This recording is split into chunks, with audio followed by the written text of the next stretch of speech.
بسم اللہ الرحمن الرحیم نحمده ونصلی علی رسولہ الکریم اما بعد۔ آج گفتگو ہے زکوٰۃ کی پابندی کرنا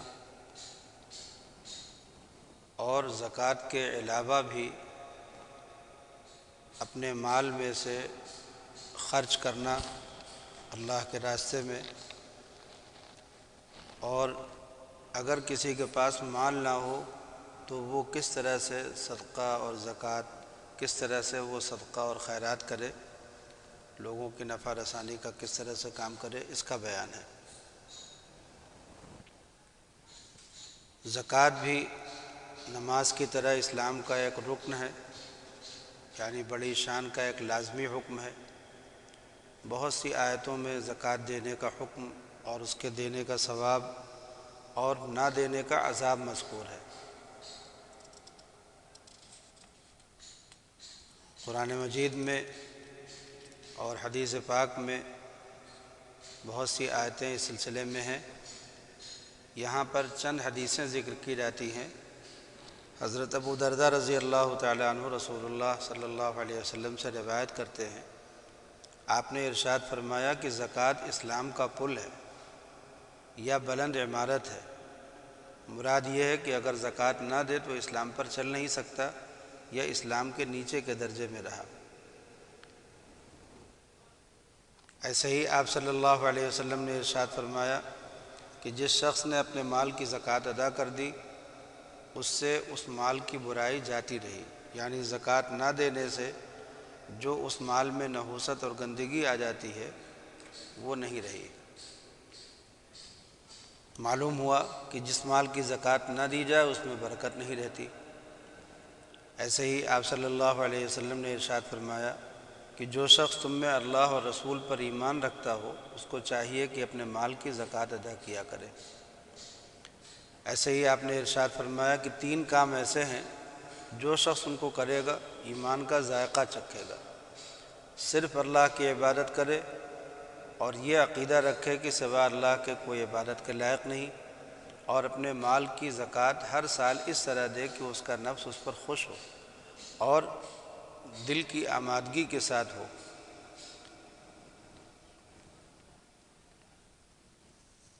ایسے ہی آپ صلی اللہ علیہ وسلم نے ارشاد فرمایا کہ کوئی شخص سونے کا رکھنے والا، چاندی کا رکھنے والا ایسا نہیں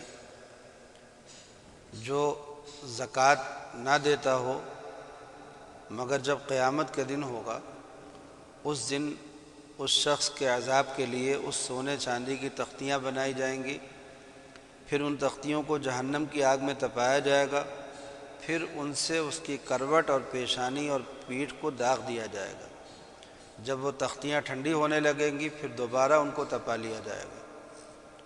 اور یہ اس دن میں ہوگا جس کی مقدار 50,000 برس کی ہوگی، یعنی قیامت کے دن میں۔ ایسے ہی آپ صلی اللہ علیہ وسلم نے ارشاد فرمایا کہ اللہ تعالیٰ نے مسلمان مالداروں پر ان کے مال میں اتنا حق فرض کیا ہے جو ان کے غریبوں کو کافی ہو جائے، اور غریبوں کو بھوکے ننگے ہونے کی جب کبھی تکلیف ہوتی ہے مالداروں کی ہی اس کرتوت کی بدولت ہوتی ہے کہ وہ زکوٰۃ نہیں دیتے۔ یاد رکھو کہ اللہ تعالیٰ ان سے سخت حساب لینے والا اور ان کو دردناک عذاب دینے والا ہے۔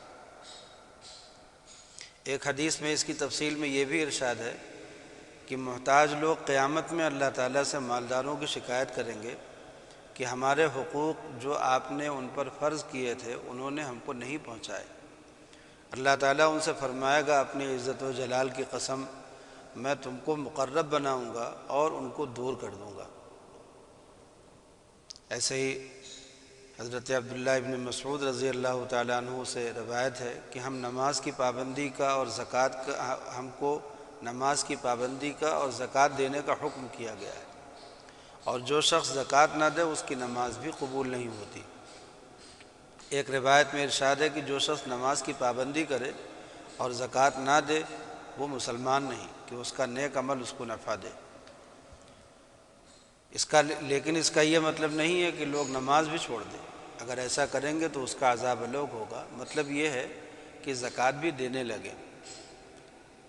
ایسے ہی آپ صلی اللہ علیہ وسلم نے فرمایا کہ جس کو اللہ تعالیٰ نے مال دیا ہو پھر وہ اس کی زکوٰۃ نہ ادا کرے،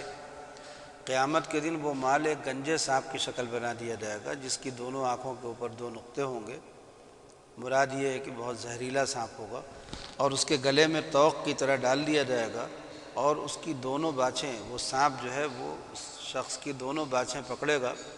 اور کہے گا میں تیرا مال ہوں، میں تیری جمع کی ہوئی چیز ہوں۔ پھر آپ نے اس کی تصدیق میں قرآن پاک کی آیت پڑھی وَلَا يَحْسَبَنَّ الَّذِينَ يَبْخَلُونَ۔ ایسے ہی حضرت عمارہ ابن حزم سے روایت ہے، نبی کریم صلی اللہ علیہ وسلم نے ارشاد فرمایا کہ اللہ تعالیٰ نے اسلام میں 4 چیزیں اور فرض کی ہیں،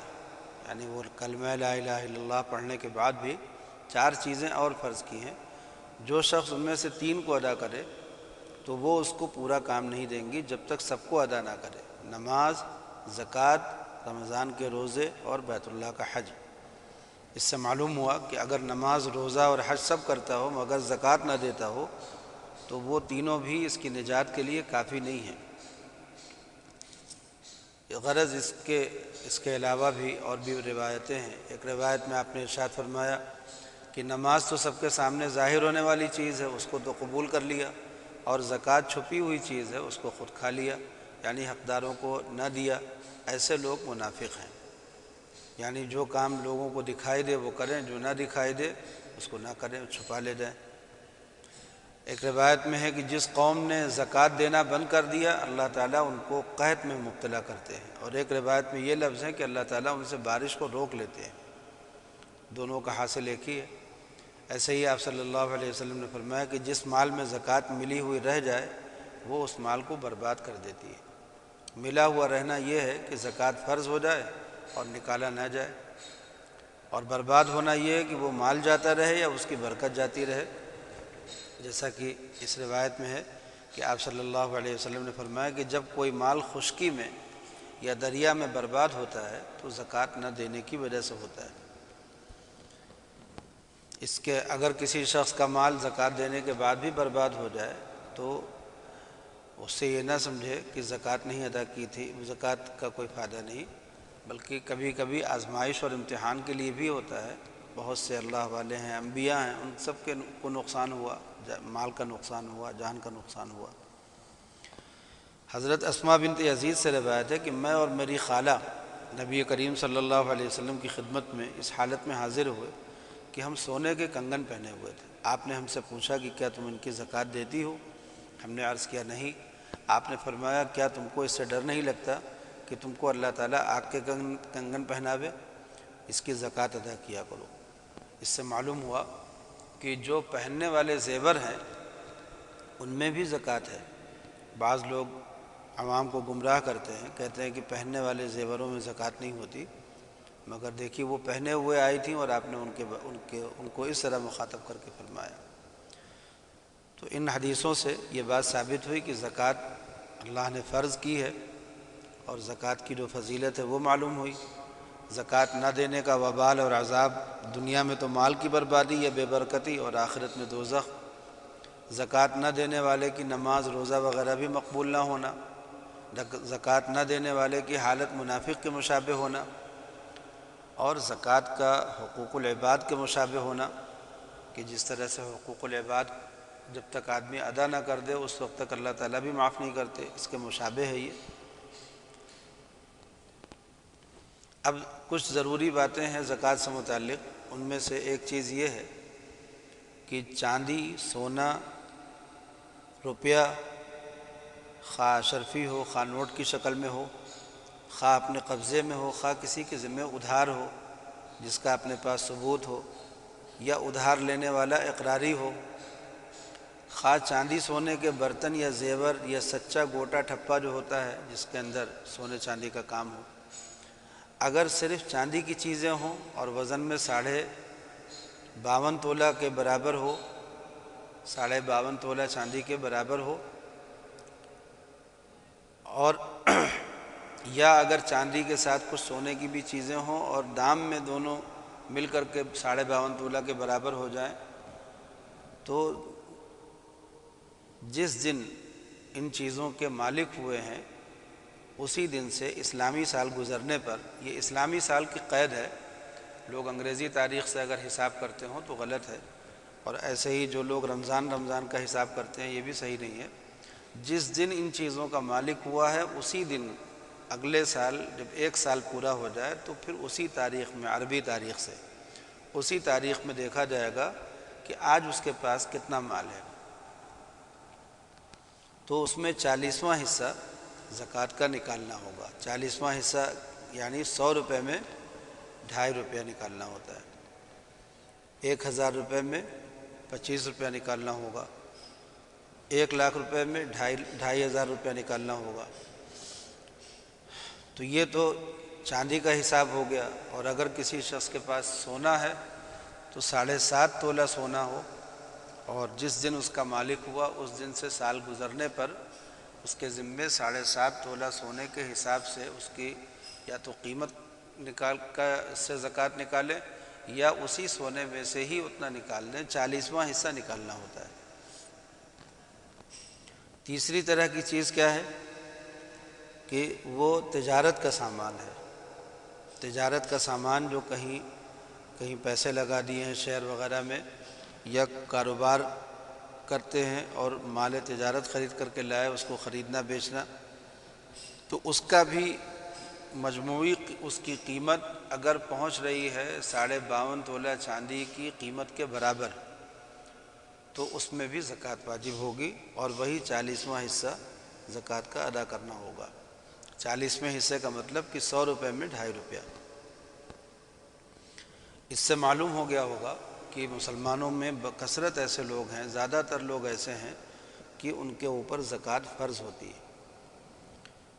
اور اگر کسی شخص کے پاس اتنا مال موجود ہے لیکن سال نہیں پورا ہوا، یا اس سے کم مال موجود ہے یعنی دوسری طرح کے مال موجود ہیں مگر ان کی مالیت ایسی ہے، تو اس کی تفصیل ہے، اس وقت زیادہ تفصیل کا نہیں کی گنجائش ہے، لیکن تفصیل ہے، معلوم کر لینا چاہیے کہ ایسے لوگ شریعت کی نظروں میں امیر اس معنی کر ہوتے ہیں کہ زکوٰۃ تو نہیں فرض ہوتی مگر ان کے لیے زکوٰۃ لینا بھی جائز نہیں ہوتا۔ اس کے علاوہ اگر کسی کے پاس گائے، بھینس، بھیڑ، بکریاں ہیں تو اس میں بھی گائے بھینس 30 ہو جائیں یا اس سے زیادہ ہو جائیں، یا بکریاں ہیں تو 100 یا اس سے 100 ہوں یا اس سے زیادہ ہو جائیں، یا اونٹ ہے، تو اب یہ ساری چیزیں چونکہ عام طور پر لوگوں کے پاس نہیں ہوتی، اس لیے اگر کسی شخص کو ان کے مسائل معلوم کرنے ہوں تو وہ اہل علم حضرات سے سمجھ سکتے ہیں۔ ایسے ہی زکوٰۃ کے قریب ایک چیز ہے جو واجب ہے، زکوٰۃ تو فرض ہے، اسلام کا ایک رکن ہے، اور یہ زکوٰۃ کے قریب ہے یعنی واجب ہے، اس کے کرنے سے ثواب ملے گا اور نہ کرنے سے گناہ پڑتا ہے، اور اس میں بھی غریبوں کا حق باقی رہ جاتا ہے، وہ ہے صدقہ فطر۔ صدقہ فطر عید کے دن زکوٰۃ والوں پر، جن کے اوپر زکوٰۃ واجب ہوتی ہے ان کے اوپر تو واجب ہی ہے، اور بعض ایسے لوگوں پر بھی واجب ہے جن پر زکوٰۃ واجب نہیں، تو اس کی بھی تفصیل کسی عالم سے سمجھ لینا چاہیے کہ صدقہ فطر کن کن لوگوں پر واجب ہے، اور یہ دیکھ لینا چاہیے کہ ہم پر واجب ہے کہ نہیں، تو صدقہ فطر نکالنے کا اہتمام کرنا چاہیے۔ اور زمین جن لوگوں کے پاس ہے، کھیت کی زمین، تو اس زمین میں اب ہندوستان میں تو عشری زمین کوئی ہے نہیں جس کا 10واں حصہ نکالا جائے، البتہ 20واں حصہ اور 40واں حصہ بعض علماء کے نزدیک احتیاطاً نکالنا ضروری ہے، تو اس میں اس کی بھی تفصیل معلوم کر لینا چاہیے۔ جن لوگوں کے پاس زمین ہو تو زمین کی پیداوار میں سے کتنا حصہ نکالنا بہتر ہے، صدقہ کر دینا چاہیے۔ عشر کا مطلب یہ ہوتا ہے کہ 10 بورے میں سے 1 بورا، اور 20ویں کا مطلب یہ ہوا کہ 20 بورے میں سے 1 بورا، اور 40ویں کا مطلب یہ ہوا کہ 40 بورے میں سے 1 بورا۔ تو بہرحال کیا واجب ہے اس کو علماء سے سمجھ لینا چاہیے۔ ایک مسئلہ یہاں پر یہ بھی ضروری ہے کہ زکوٰۃ کس کو دینا چاہیے۔ اس میں سب سے زیادہ زکوٰۃ کے حقدار اپنے غریب رشتہ دار ہیں، خواہ اپنی بستی میں ہوں یا دوسرے شہر میں رہتے ہوں، لیکن وہ اگر اپنے قرابت دار ہیں، رشتہ دار ہیں، تو وہ ان کا حق مقدم ہے۔ اس کے بعد اپنی بستی کے دوسرے غریب ہیں، لیکن اگر دوسری بستی کے لوگ زیادہ غریب ہوں تو پھر ان کا ہی حق زیادہ ہے، مگر جن کو زکوٰۃ دینا ہو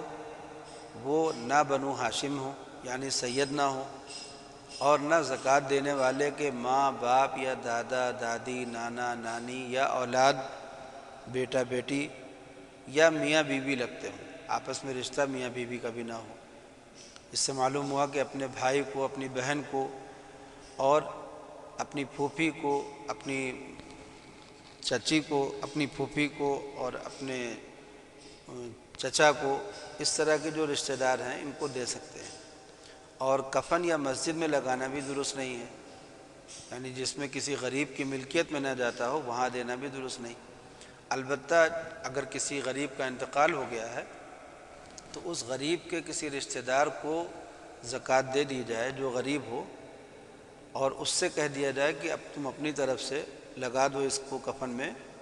اپنی طرف سے لگا دو، یعنی میری زکوٰۃ نہیں بلکہ وہ اپنی طرف سے اپنی ملکیت میں لینے کے بعد لگا دے تو درست ہے۔ ایسے ہی کسی انجمن یا کسی مدرسے میں دینا جہاں لوگ زکوٰۃ کو اس کے مصرف کے مطابق خرچ کرنا نہ خرچ کرتے ہوں وہاں بھی درست نہیں ہے۔ بہت سے لوگ بیت المال قائم کر لیتے ہیں لیکن ان کو زکوٰۃ کے مصرف میں خرچ کرنے کا طریقہ نہیں معلوم ہے، تو جب تک مدرسے والوں اور انجمن والوں سے پوچھ نہ لیں کہ تم زکوٰۃ کو کس طریقے سے خرچ کرتے ہو، اور پھر کسی عالم سے پوچھ لیں کہ اس طریقے سے خرچ کرنے سے زکوٰۃ ادا ہو جاتی ہے یا نہیں، اس وقت تک اپنی زکوٰۃ ایسے اداروں میں نہیں دینا چاہیے۔ مسلمانوں کی زیادہ پریشانی ظاہری و باطنی کا سبب ان کی محتاجی ہے، اور زکوٰۃ اس کا علاج ہے۔ اگر مالدار لوگ فضول خرچی نہ کریں اور ہٹے کٹے لوگ محنت مزدوری کرتے رہیں اور معذور لوگوں کی زکوٰۃ سے امداد ہوتی رہے تو مسلمانوں میں ایک بھی ننگا بھوکا نہ رہے۔ اس جو حدیثیں سنائی گئی ہیں اس میں حضور پاک صلی اللہ علیہ وسلم کے ایک ارشاد میں یہ مضمون بھی صاف صاف مذکور ہے، اور بعض حضرات نے اس کا سروے کر کے اس کا حساب بھی لگا لیا ہے۔ اب ایک مضمون وہ بھی ہے کہ زکوٰۃ دے کر کے بے فکر و بے رحم نہ ہو جائے کہ اب میرے ذمے کسی کی کوئی ہمدردی لازم نہیں رہی۔ زکوٰۃ تو ایک بندھا ہوا حق ہے، باقی بہت سے متفرق کام ایسے بھی ہیں کہ موقع پر ان میں مال خرچ کرنا، اور جس کے پاس مال نہ ہو یا اس میں مال کا کام نہ ہو تو جان سے مدد کرنا بھی ضروری ہے، اور باقی کہیں ایسا بھی ہوتا ہے کہ واجب ہو جاتا ہے مدد کرنا، جیسے زکوٰۃ دے چکے لیکن اس کے بعد کوئی آدمی بھوکا آ گیا تو اس کو کھانا کھلانا واجب ہے۔ ایسے ہی کوئی باہر کا کوئی آدمی اپنے علاقے میں آ گیا اور اس کی کوئی ضیافت نہیں کرتا تو سب لوگ گنہگار ہو جائیں گے اگر کسی نے اس کو کھانا نہیں کھلایا۔ تو اس طرح کے کچھ مسائل ہیں، ان کو سمجھ لینا چاہیے۔ حضرت فاطمہ بنت قیس سے روایت ہے کہ رسول اللہ صلی اللہ علیہ وسلم نے فرمایا کہ بے شک مال میں زکوٰۃ کے علاوہ اور بھی کچھ حقوق ہیں۔ پھر آپ نے اس کی تائید میں یہ آیت پڑھی، لیس البر ان تولوا وجوہکم، قرآن پاک دوسرے پارے میں یہ آیت ہے۔ تو اس میں اللہ تعالیٰ نے زکوٰۃ کا بھی ذکر فرمایا اور خاص موقع پر مال دینے کا بھی ذکر فرمایا۔ اس سے ثابت ہوا کہ یہ موقع مال دینے کے زکوٰۃ کے علاوہ ہیں۔ اب جیسے کوئی سائل آ جائے، قرض مانگنے والوں کو بھی محروم نہیں کرنا چاہیے۔ برتنے کی چیز مانگی جو ہے اگر کسی نے مانگ لی تو دینے سے انکار نہیں کرنا چاہیے۔ پانی، نمک، آگ وغیرہ معمولی چیزیں ویسے ہی دے دینا چاہیے۔ تو اب آگے قرآن پاک کی کچھ آیتیں اور حدیثیں اس سلسلے میں بھی ذکر کی جاتی ہیں اور مختصراً ہیں۔ اللہ تعالیٰ نے فرمایا کہ تم لوگ خرچ کیا کرو اللہ کے راہ میں، اور آپ نے فرمایا کہ کون شخص ہے جو اللہ کو قرض دے، اچھے طور پر قرض دینا یعنی اخلاص کے ساتھ۔ اور ایسے ہی تم خیر کامل کو کبھی حاصل نہیں کر پاؤ گے جب تک کہ اپنی پیاری چیز کو خرچ نہیں کرو گے، اور جو کچھ خرچ کرو گے اللہ تعالیٰ اس کو خوب جانتے ہیں۔ ایسے ہی اللہ تعالیٰ نے فرمایا کہ جنت تیار کی گئی ہے خدا سے ڈرنے والوں کے لیے، ایسے لوگ جو خرچ کرتے ہیں فراغت میں بھی اور تنگی میں بھی۔ حدیثوں میں بھی حضرت نبی کریم صلی اللہ علیہ وسلم نے ارشاد فرمایا کہ اے بیٹے آدم کے، نیک کام میں خرچ کر، میں تجھ پر خرچ کروں گا۔ اور رسول اللہ صلی اللہ علیہ وسلم نے ایک حدیث میں فرمایا کہ لالچ سے بچو، اس لالچ نے پہلے لوگوں کو برباد کر دیا۔ اور آپ نے فرمایا کہ اپنی زندگی میں 1 درہم اللہ کے راستے میں خرچ کرنا مرنے کے وقت 100 درہم کی خیرات کرنے سے بہتر ہے۔ جو لوگ وصیت کر جاتے ہیں تو اس سے بہتر ہے کہ اپنی زندگی میں اپنی مرضی سے خرچ کرے۔ وصیت میں پتہ نہیں اولاد کرے نہ کرے، ورثہ کرے نہ کرے۔ رسول اللہ صلی اللہ علیہ وسلم نے فرمایا خیرات کرنے میں جلدی کیا کرو، کیونکہ اس سے بلا آگے نہیں بڑھنے پاتی بلکہ رک جاتی ہے۔ معلوم ہوا کہ خیرات کرنے سے ثواب کے علاوہ دنیا کا بھی فائدہ ہے۔ ایسے ہی آپ نے فرمایا کہ جو شخص 1 کھجور کے برابر پاک کمائی سے خیرات کرے گا،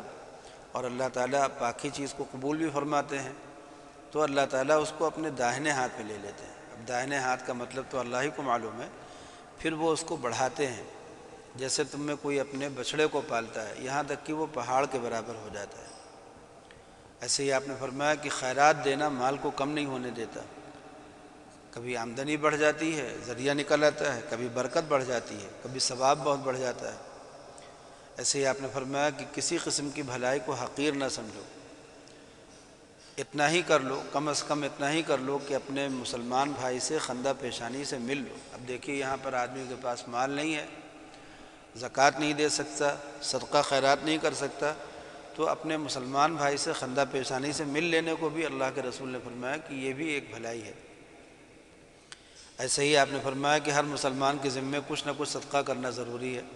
لوگوں نے عرض کیا کہ اگر کسی کے پاس مال موجود نہ ہو، آپ نے فرمایا کہ اپنے ہاتھوں سے کچھ محنت کرے اور مال حاصل کر کے اپنے بھی کام میں لائے اور صدقہ بھی کرے۔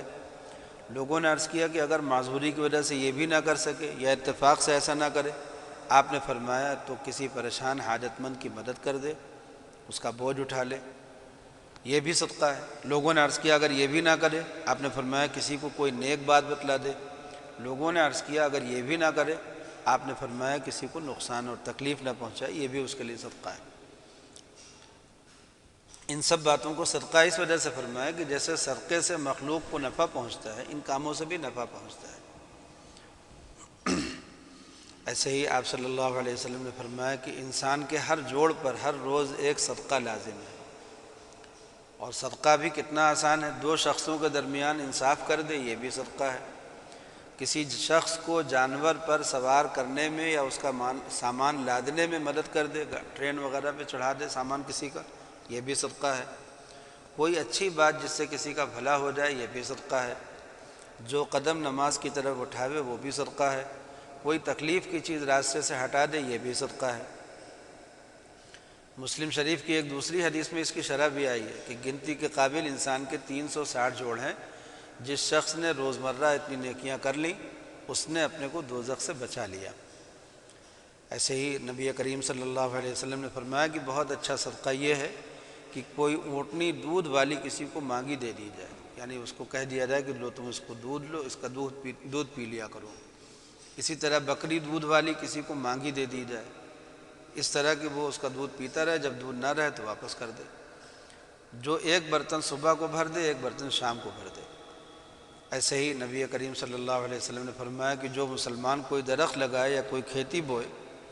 پھر اس میں سے کوئی انسان یا چرندہ پرندہ کھا لے، وہ بھی اس کے لیے صدقہ ہوگا۔ اور مسلم شریف کی ایک روایت میں ہے کہ جو اس میں سے چوری ہو جائے، وہ بھی اس کے لیے صدقہ ہے۔ حالانکہ مالک نے چور کو نفع پہنچانے کا ارادہ بھی نہیں کیا، پھر بھی صدقے کا ثواب ملنا کتنی بڑی رحمت ہے اللہ کی۔ آپ نے ارشاد فرمایا کہ ایک بدچلن عورت کی اس بات پر بخشش ہو گئی کہ اس کا ایک کتے پر گزر ہوا جو ایک کنویں کے کنارے پر زبان لٹکائے ہوئے تھا، پیاس سے ہلاک ہونے کو تھا۔ اس عورت نے اپنا چمڑے کا موزہ نکالا اور اس کو اپنی اوڑھنی میں باندھا اور اس کے لیے پانی نکالا، اور اس سے اس کی بخشش ہو گئی۔ عرض کیا گیا کہ ہم کو جانوروں کی خدمت میں بھی ثواب ملتا ہے؟ آپ نے فرمایا جتنے تر کلیجے والے ہیں، یعنی جتنے جاندار ہیں، ان سب میں ثواب ہے، مگر جو موذی جانور ہیں جیسے سانپ بچھو، ان کا حکم بخاری و مسلم کی دوسری حدیثوں میں آیا ہے کہ ان کو مار دینا چاہیے۔ ایسے ہی ایک روایت میں آپ نے فرمایا کہ رحمان کی عبادت کرو اور کھانا کھلایا کرو اور سلام کو عام کرو، یعنی ہر مسلمان کو سلام کرو، خواہ اس سے جان پہچان ہو یا نہ ہو، تم جنت میں سلامتی کے ساتھ داخل ہو جاؤ گے۔ ایسے ہی آپ نے فرمایا کہ جب اپنے مسلمان بھائی کا سامنا ہو، اس وقت مسکرانا، جس سے وہ یہ سمجھے کہ مجھ سے مل کر ان کو خوشی ہوئی ہے، یہ بھی صدقہ ہے۔ اور کسی کو اچھی بات کا حکم دینا اور بری بات سے منع کر دینا، یہ بھی صدقہ ہے، اور راستہ بھول جانے کے مقام میں کسی کو راستہ بتلا دینا یہ بھی تیرے لیے صدقہ ہے،